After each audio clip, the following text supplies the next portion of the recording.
Poem 1 the road not taken by Robert Frost, यानी वो रास्ता जो नहीं लिया गया। This well known poem is about making choices and the choices that shape us, यानी ये पोएम है जो डिसीजंस हम लेते हैं, जो चॉइसेस हम चूज करते हैं उनके बारे में। Robert Frost is an American poet who writes simply but insightfully about common ordinary experiences. Robert Frost एक अमेरिकन पोइट है, अमेरिकन कवि है, जो कि सिंपली लिखते हैं पर बहुत डीप में लिखते हैं और बहुत अच्छा लिखते हैं हमारे लाइफ के कॉमन एक्सपीरियंसेस के बारे में। तो पोएम ऐसी है, two roads diverged in a yellow wood and sorry I couldn't travel both and be one traveler. Long I stood and looked down as far as I could to where it bent in the undergrowth. Diverse का मतलब है separate होना। Yellow would यानी कि जो forest है, मतलब वहाँ पे जो फॉरेस्ट है, मतलब ट्रीज की जो लीव्स हैं वो येलो हो गई हैं, डिकम्पोज हो रही हैं। और अंडर ग्रोथ का मतलब dense growth of plants and buses means the forest. Under growth का मतलब यहाँ पे फॉरेस्ट ही है। तो इसका कुछ एक्सप्लेनेशन ऐसा है, once the poet was walking down a road and then there was a diversion, there were two different paths and he had to choose one of them. यानी कि एक बार पोएट जो है, कवि जो है, वो ऐसे जा रहे थे कहीं, तो उनके रास्ते में उन्होंने देखा कि दो अलग अलग पाथ्स हैं, दोनों अलग अलग रास्ते में जा रहे हैं और उन्हें सिर्फ एक ही चूज करना है। The poet says that he was one person, he could travel on one road only. यानी कि वो एक ही इंसान है, तो वो एक टाइम पे अभी सिर्फ एक ही रास्ता चूज कर सकते हैं। He had to choose one of the roads, तो क्योंकि वो दोनों रास्तों पर एक साथ नहीं जा सकते, इसलिए उन्हें एक रास्ता चूज करना है। Yellow would means a forest with leaves which are wearing out and they have turned yellow in color, the season of autumn. Yellow would का मतलब ऐसा फॉरेस्ट जहाँ पे जो ट्रीज है उनकी लीव्स जो है वो येलो पड़ गई हैं। ऑटम का महीना है, ऑटम का सीजन है। It represents a world which is full of people where people have been living for many years. यानी कि वो जो वुड है, मतलब वो पुराना बताना चाह रहे हैं, कि मतलब ऐसा बताना चाह रहे हैं कि जो लीव्स है वो पुरानी हो गई है।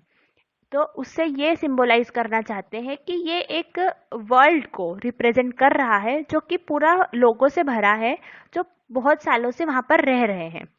दे represent people who are older than the poet, और वो लोग जो कि पोइट से बड़े हैं एज में। The poet kept standing there and looked at the path very carefully as far as he could see. वो पोइट जो है वो वहां पर थोड़ी देर खड़ा है और वो बहुत ध्यान से और देख रहा है उस दोनों रास्तों को, जहां तक वो दूर तक देख सकता है। Before taking the path he wanted to know how it was it suitable for him और नो। और वो ऐसा करके ये जानना चाह रहा है कि दोनों में से कौन सा पाथ है जो उसके लिए सही रहेगा। He was able to see the path till from where it curved, after which it was covered with trees and was hidden. तो जहां तक उसकी नजरें पड़ी और जहां तक वो देख सकता था, वो उस रास्ते को देख रहा था। It happens in our life also. When we have choices, we have alternatives, but we have to choose only one out of them. तो ऐसा हमारी लाइफ में भी होता है, हमारी जिंदगी में भी होता है, जब हमारे पास चॉइसेस होती हैं और उनमें से हमें कोई एक चूज करना होता है। We take time to think about the pros and cons, whether it is suitable for us or not, and only then we take a decision on what path we should choose. जब ऐसा हमारी life में होता है तो हम भी बहुत टाइम तक सोचते हैं, उसके फायदे नुकसान के बारे में सोचते हैं और कौन सा हमारे लिए सही रहेगा, और फिर हम कोई डिसीजन लेते हैं। Stanza 2.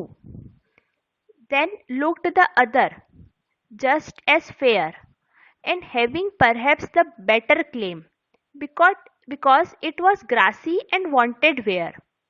Though as for that the passing there had worn them really about the same. Fair मतलब कि फेयर मतलब कि as good as the other one, यानी दूसरे के जैसा ही अच्छा. क्लेम यानी बेटर ऑप्शन. ग्रासी मतलब अनयूज्ड, और वांटेड वेयर मतलब कि वो यूज नहीं हुआ और वो होना चाह रहा है अब ऐसा. The poet kept on looking at one path for a long time to check if it is the right path for him or not, and then he decided and started walking on another path because he felt that both paths were equally good. He says just as fair, so he felt that both paths were equally good and started walking on one of them. अब उसने बहुत देर तक सोचा और देखा कि पहला वाला उसके लिए सही है या नहीं. फिर उसने दूसरा वाला चूज करा क्योंकि उसे लगा कि दोनों ही जो रास्ते हैं वो इक्वली गुड हैं. तो उसने दूसरे वाले को पर चलना डिसाइड किया. He adds that maybe he felt that path was better for him, so he chooses it, as it has grass on which it means that it was unused. Not many people had walked on this path earlier. This path. That's why this path was grassy. And wanted wear means it was not walked over by many people. फिर वो जो रास्ता उसने choose किया वो उसके दूसरे वाले के कंपैरिजन में बेटर लगने लगा, क्योंकि उसे ऐसा लग रहा है कि इस रास्ते पे ज़्यादा लोग नहीं चले, ये अनयूज्ड है, इसीलिए ये ग्रासी भी है, इसलिए उसे वो बेटर ऑप्शन लगने लगा. After he walked on the path for some distance he realised that both the paths have been worn out same way. Both the paths were similar and worn out. फिर थोड़ा चलने के बाद उसे ऐसा realise हुआ कि नहीं, ऐसा कुछ नहीं है, दोनों ही रास्ते एक जैसे हैं और सेम ही है. Even in our life we take any path और option, but all of them have the same benefits, disadvantages, problems, challenges, and we must face them. We think that we are choosing a better option, but it is not that way. तो ऐसा हमारी life में भी होता है कि जब हम कोई पाथ चूज कर लें और हमें लगता है कि वो बेटर है, पर दूसरे वाले में भी हमें फिर कहीं ना कहीं सेम ही बेनिफिट्स और उसके फायदे, नुकसान, प्रॉब्लम्स, चैलेंजेस फेस करने पड़ते हैं. Next stanza. And both that morning equally lay in leaves no step had trodden black. Oh, I kept the first for another day. Yet knowing how many leads on to way, I doubted if I should ever come back.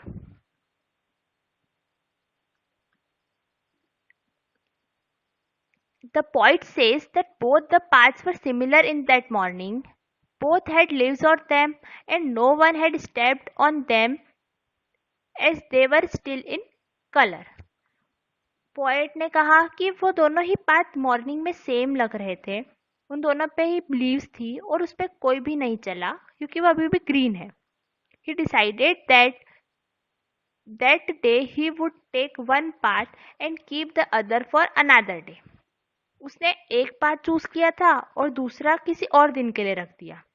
Although he knew that one way leads to another way, he knew that he could not go back on the choice that he had made. पर वो जानता था कि अब वो वापस जाके अपनी चॉइस को बदल नहीं सकता. Similarly, in our life, once we choose an option, we must keep on moving ahead with that option, and we never get a chance to come back and take the other option we had left earlier. वैसा ही हमारी life में अगर हमने एक बार कोई option choose कर लिया तो हमें उस पर ही चलते रहना चाहिए. हमारे पास ऑप्शन फिर नहीं बचता कि हम वापस जाएं और जो ऑप्शन हमने तब छोड़ दिया था अब उसे वापस से अब इस जो हमने चूज कर लिया है उसको छोड़ के और उसको अपना ले, ऐसा नहीं होता है। Last stanza, I shall be telling this with a sigh, somewhere ages and ages hence, two roads diverged in the wood, and I took the one less travelled by, and that has made all the difference.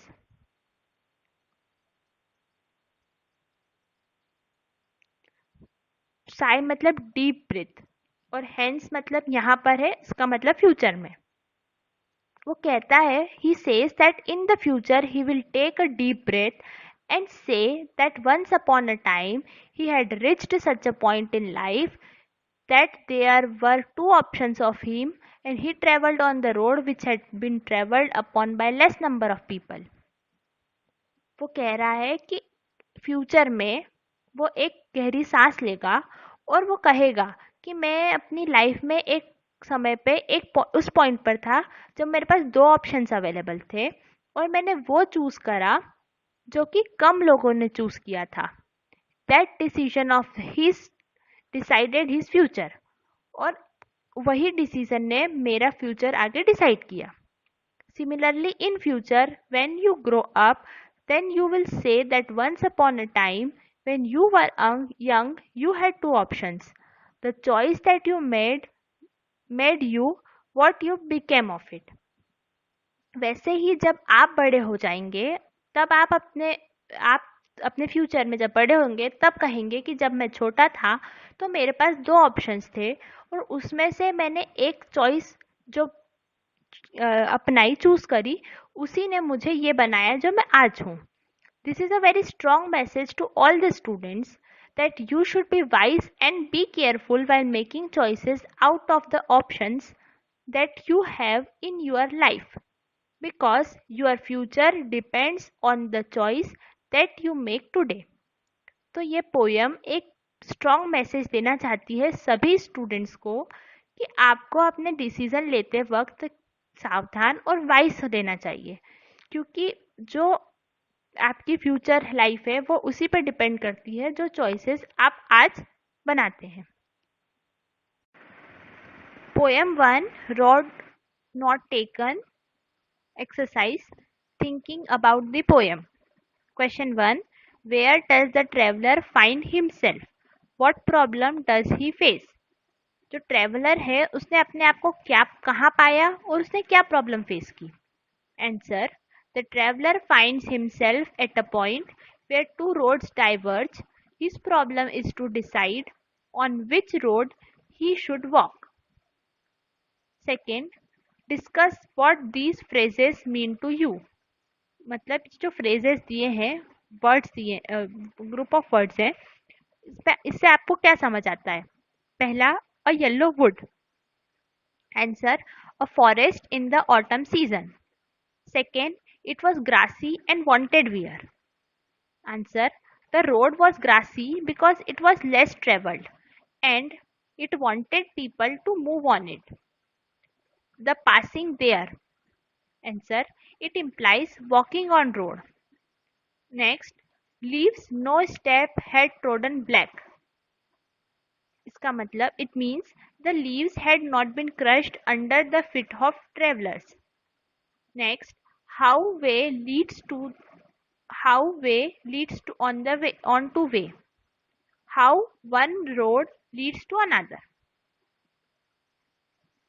Question 3, is there any difference between the two roads as the poet describes? पहला, in stanzas 2-3, दूसरा in last two lines of the poem.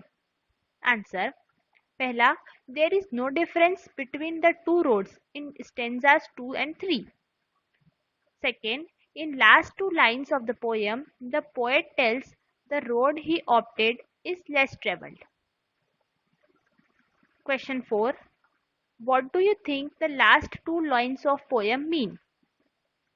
Looking back, does the poet regret his choice or accept it? यानी कि आपको क्या लगता है last में कि पोएट को अपनी चॉइस पे रिग्रेट है या फिर वो उसे एक्सेप्ट कर रहा है। Answer, the last two lines have the quintessence of the poem The poet expresses his opinion that it becomes difficult for a normal human being to change or his or her decision.